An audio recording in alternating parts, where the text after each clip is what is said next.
What are some other decks that we can play in this format now that some cards are banned? We can't play those decks anymore. Well, a lot of these are going to actually be responses to the Saheeli Ride combo deck, or at least they will be in the colors that have responses to said deck. So let's start with a deck that seems like it probably won't be a thing because Smuggler's Copter got banned, but still has a lot of good options at its disposal, and that is Mardu Vehicles. I'm going bound to Sephiroth and Super Saiyan KO Canon, and them best believe that when I'm done they know that I ain't playing with them anymore. I'm going Kamehameha and shit. Destructiveness, I ain't the one to fuck with. What's up, my wizards? It's Dev from Mtg on the youtube.com down there with like magic, you know by now. And today's video was going to be a top 8 decks from Pro Tour Aether Revolt, but Mardu Vehicles decided to go ahead and take up 6 out of those 8 slots. So I figured it'd be dumb to do a video where I'm just like, here's the top 8, 6 of them are the same deck. So today, I'm just going to give you the winning deck list from Pro Tour Aether Revolt, and then my next deck tech is going to be a really, really spicy list that made the top 8, Jund Energy Aggro. By the way, the other archetype that made the top 8 over the weekend was the Green-Black Counters deck, sometimes called Green-Black Delirium. It kind of depends on how many Mind Racks or Grim players are in the deck, but in any case, we've already done a really good build of Green-Black Counters on the channel. You can check it out right here when you get done with this video. Alright, before I get into the actual deck tech here, though, I am going to talk just a little bit about the weekend. Give me about a minute on that. Well, in this tournament, the deck to beat, or at least the thing that everyone feared coming into the tournament, was definitely Saheeli combo in all of its various forms. The one that emerged as probably the best of all of those decks over the weekend was definitely the Jeskai control shell that played the Saheeli Ride combo in it. That is pretty easily, I think, by now, the best version of that deck. It's been determined. That said, though, the deck was pretty disappointing. You know, it had the lowest conversion rate of any deck on day one. You know, a lot of players came in playing that deck, and just barely over half of those players made it to day 2. Very, very poor conversion rate for Saheeli combo because everyone's game planning against it. The decks that did do well in terms of converting into day 2 were Mardu Vehicles, if you can't tell by the ultimate results there. The Green-Black Counters / Delirium deck, which is maybe still the best deck in the format despite these results right here. And even the Red-Black Aggro deck did really well. You know, I think there were 8 of those day 1, and then 7 of those decks converted to day 2. So Red-Black Aggro is still looking really strong to me. Now, the reason that Mardu and Red-Black are looking so good in this format right now is because Saheeli was such a problem for people, and people were trying to figure out the best way to take out Saheeli decks, you know. And Red-Black just has all the best tools for it. We've got Unlicensed Disintegration, we've got Shock, and a lot of these Vehicles decks, that's all they elected to play, even though we could also play, like, Grasp of Darkness, Anguished Unmaking could be in our sideboard, you know, just the sky's the limit for these Mardu decks, and even just Red-Black decks have a ton of really good options for dealing with this combo at instant speed. And all of that led to Mardu Vehicles being easily the best deck of the day because Saheeli combo was so overrated at this tournament, and Mardu Vehicles just tears it apart on so many different levels. Let's talk about the creatures in the deck first, and I'll go ahead and tell you about all 11 of our 1-drops. 11 is actually a pretty standard number for very, you know, hyper-aggressive decks. We want to play anywhere between, you know, 8, 9, 10, or even 12 1-drops. So 11 is actually a pretty standard number. Let me show them to you. We're going to play 3 copies of Inventor's Apprentice, 4 copies of Thraben Inspector, and 4 copies of Toolcraft Exemplar. And this is basically, you know, the basic package for Mardu Vehicles. Sometimes they'll play fewer copies of Inventor's Apprentice. They will very, very rarely play 4 whole copies of Apprentice, but you always see 4 copies of Inspector and 4 copies of Exemplar, especially considering they complement each other so well in the first couple of turns of the game. But Inventor's Apprentice is obviously not bad. I mean, artifact-based Curd Ape is pretty good, you know, especially, again, when you've got Thraben Inspector so low on the curve, too. You know, that's another play that works very well in the early game. Either play Thraben turn 1 or Inspector turn 1, follow up with the other on the next turn. So, you know, an Inspector Gadget is especially good in this deck, you know, because drawing a card is something we really want to do. Putting a body on the field early to crew is something we want to do. Putting an artifact on the field early is something we want to do for both Inventor's Apprentice and Unlicensed Disintegration. So Thraben Inspector is always good, and Toolcraft Exemplar is basically just the biggest creature for the smallest mana that you can play right now, you know.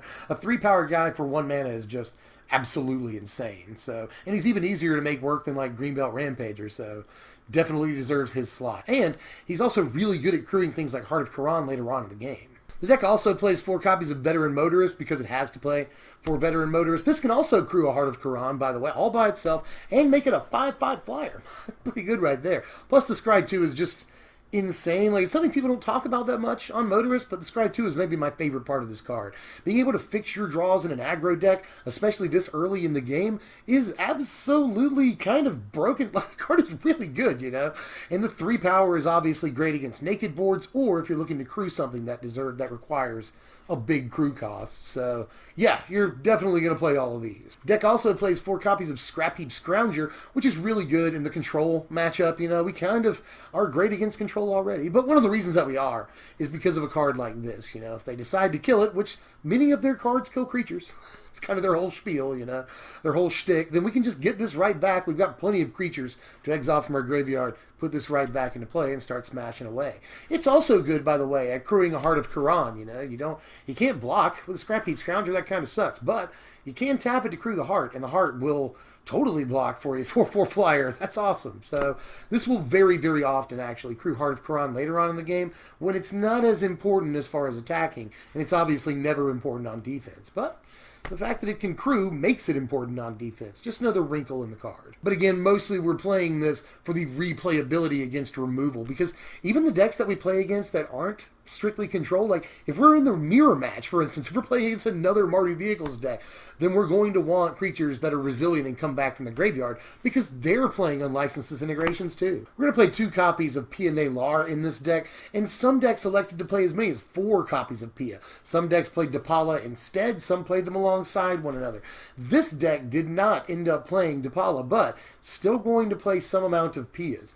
This deck looks a little bit lower to the ground, by the way, than a lot of these decks, you know. Some of them will play a bunch of 3-drops. This one doesn't play as many 3-drops, but it's still going to find room for Pia, even over Depala. And there are definitely reasons for that. This is a hyper-aggressive card that puts 2 creatures onto the battlefield, allows you to go a little bit wider, keeps some creatures from blocking, which is very, very good. And there's a cool split here. You can either use all 3 of this power to crew a Heart of Kiran, or you can just use the 1 power from the servo to crew your Aethersphere Harvester. So lots of cool versatility in this Pia. And finally, a tricksy choice. This deck's pilot, one Mr. Lucas Esper Berthoud, by the way, which he's got Esper in his name. He's playing a Mardu deck. But anyway, he decided to play 1 main deck copy of Thalia, and I think that was a really, really smart choice. First of all, unless they can remove it, this stops us a Healy combo. They can make Felidar Guardians all day if they want to, but they'll come into play tapped and then leave play at the end of the turn. So that takes care of that, as long as you can get 1 Thalia, you know. And it's just a solid creature. It crews Heart of Kiran pretty well. So Thalia, I think, was just a good choice as just a one-of main deck, you know. I will come across the Healy combo, and I just want that little bit of extra mileage against it. So good call on this, definitely. We're going to play 6 copies of vehicles in the deck, and we're going to split it between 2 vehicles. We're going to play 4 Heart of Kiran, and then 2 copies of Aethersphere Harvester in this version of the deck. Some people only played the 1 copy of Harvester, but like I was telling you in that Black-Red Control video from the other day, I definitely think that 2 whole copies of Aethersphere Harvester is the right choice in the main deck, and here we are, 2 main deck copies of Aethersphere Harvester. This card is just really good right now. It's fantastic in the mirror match. I can't stress that enough. The card is very, very good if you get it first in the mirror. That's awesome. But against these mid-range decks, like the green-black counters decks, this can take you a long way. It can fly over pretty much everything that they play and deal damage for you with lifelink to keep you in the game and keep you from having to leave up creatures to block. That leaves you with more creatures to crew. So this card is just very, very good against a couple of different decks in the format. In fact, 2 of the better decks in the format. It can also fly over and take out Planeswalkers really easily. There's just a lot of play in Aethersphere Harvester right now. As far as Heart of Kiran, most people knew that this was going to be played in this deck instead of Smuggler's Copter. It slots in very, very well. We need a 2-drop vehicle, and even though this isn't Smuggler's Copter, this is still a fantastic card, and it sort of changed the makeup of the deck a little bit to allow for more, 3-power creatures that can crew Heart of Kiran. That made the deck a little bit bigger, but honestly, the deck didn't sacrifice a whole lot of speed to do that. So we've just got a relative power boost without a whole lot of sacrificing of speed. It's like the deck went Super Saiyan, even though it lost Smuggler's Copter. And I heard a lot of people badmouth Heart of Kiran, saying like, oh, this card is terrible, why would anybody do that? No, obviously, dude, Many people have been trying to tell you since this card came out that a 2-mana 4/4 flyer is good no matter what kind of hoops you got to jump through for it. And even though we've got a bunch of creatures in this deck that can crew this, we've also got Gideon, which can basically crew it indefinitely. You know, you put a +1 loyalty counter on your Gideon, he becomes 5/5 till end of turn, and then you just eat that loyalty counter with the Heart of Kiran, and suddenly you're swinging with 9 power. 4 of it flies, 5 of it's indestructible. So like, that's a pretty good attack step on turn 5. Not to mention that Heart of Kiran will stay up and just eat more counters from Gideon sometimes and be able to block for you, which can be really, really important against these green-black counters matchups, but also, again, in the mirror match, that can be really, really important. On a board with no other flyers out, this can just end the game in a few turns super easily. And like when crewed by Veteran Motorist, it ends the game even faster. I mean, a 5/5 flyer swinging in every turn is just insanity. And you don't have to crew it with anything else. You know, Veteran Motorist crews it by itself and gives it the +1/+1 boost. So Heart of Kiran is just super nasty and is definitely the thing that's going to be, you know, the new big vehicle to watch out for. This is maybe one of the reasons, by the way, that they banned Smuggler's Copter, outside of all the outcry that people were definitely people were giving them an earful about Smuggler's Copter. But aside from that, how good would this deck be if it could still play Smuggler's Copter alongside maybe a 2 or even 3 of Heart of Kiran? I could see that happening, and the deck would be absolutely busted in that case. So I'm starting to understand a little bit more why they made that move. Here's some Planeswalkers for you. We're going to play 3 main deck copies of Gideon, ally of Zendikar in the deck, because he's still a really solid Planeswalker in this format, you know? Against certain decks, you don't want to drop this turn 4, you know, you don't want to just tap out. Against, like, Saheeli combo, if you think they might be putting it together, whatever, on turn 4. But later on in the game, even, this is a great Planeswalker. It interacts very, very well with Heart of Kiran. I was just saying that. It makes creatures indefinitely. It itself is a huge 5/5 threat for only 4 mana, which matches up to a lot of these green-black counters decks very, very well. We want something huge, at least earlier in the midpoint of the game, and this can really match up with their creatures. Not to mention it can make all of our small guys a little bit bigger with the emblem, you know. Just, it can make things that crew Aethersphere Harvester, you know, super easily. Just one guy crews an Aethersphere Harvester. It makes us much more resilient to sweepers, and a lot of people were playing at least a couple copies, and sometimes just one copy in the main deck, of Fumigate in these Jeskai control decks over the weekend.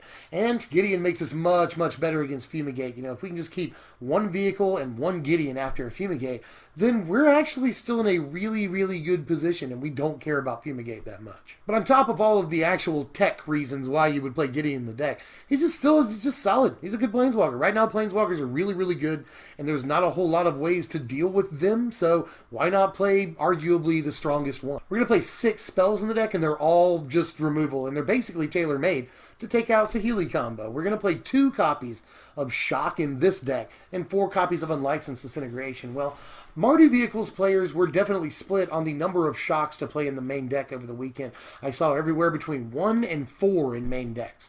But mostly you would see 2 and 3 in main decks. And I think that after this weekend, depending on, you know, will people really just toss Saheeli by the wayside?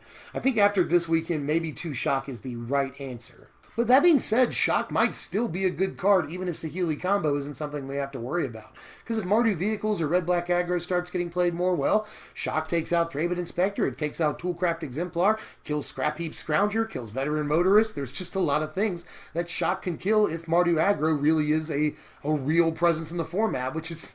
it's sort of looking like it is. But all the debate about Shock aside, Unlicensed Disintegration is almost certainly one of the best cards in the deck, if not the best card in the deck, especially in this format. Not only can this again disrupt the Saheeli combo at instant speed by targeting Felidar Guardian, but it can take out creatures no matter how big they get, which is very, very important against all of the green-black counters decks in the format.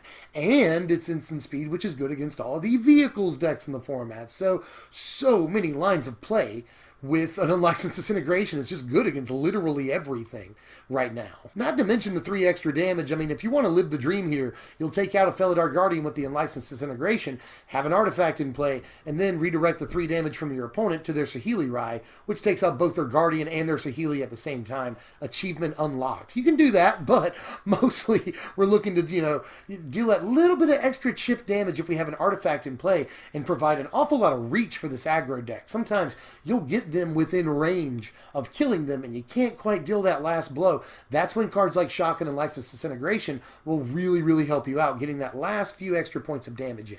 There's 23 lands in this deck, and all of the Mardu decks that I saw over the weekend varied wildly in how they built their mana bases, but they all played 23 lands. I don't think I saw a deck that played more or fewer than 23 over the weekend. So 23 seems to be the unanimous choice, but how you build that 23 varies wildly, like I said. But that's a good sign in a way. That means that there are a lot of different ways to comfortably build this mana base. And some people even added blue, so they can have Ceremonious Rejection in the sideboard. We've seen that before. And some of them even added Metallic Rebuke in the sideboard, which I would be very, very interested in trying. That seems like a pretty darn good idea. Speaking of sideboards, here's ours right here. There's just a few all-stars I want to get to real quick. Release the Gremlins technically won the last game of the Pro Tour. It won the match for Mr. Esper. Release the Gremlins just proved to be pretty good out of the board for a lot of these decks over the weekend, especially in the mirror match, which is exactly what happened in the finals. So, Selfless Spirit has been, again, a good card against the Fumigates that you see getting played a lot. And a lot of Fumigates will come in after boards, and that's why Selfless Spirit is also in the board. So we can board it in game 2 to cancel out their Fumigates. As far as the other stuff, it's just, you know, sort of a greatest hits of stuff that all of these sideboards play. Things like Fatal Push and Fragmentize, you know. Skywheeler's Shot, you'll see a lot in sideboards.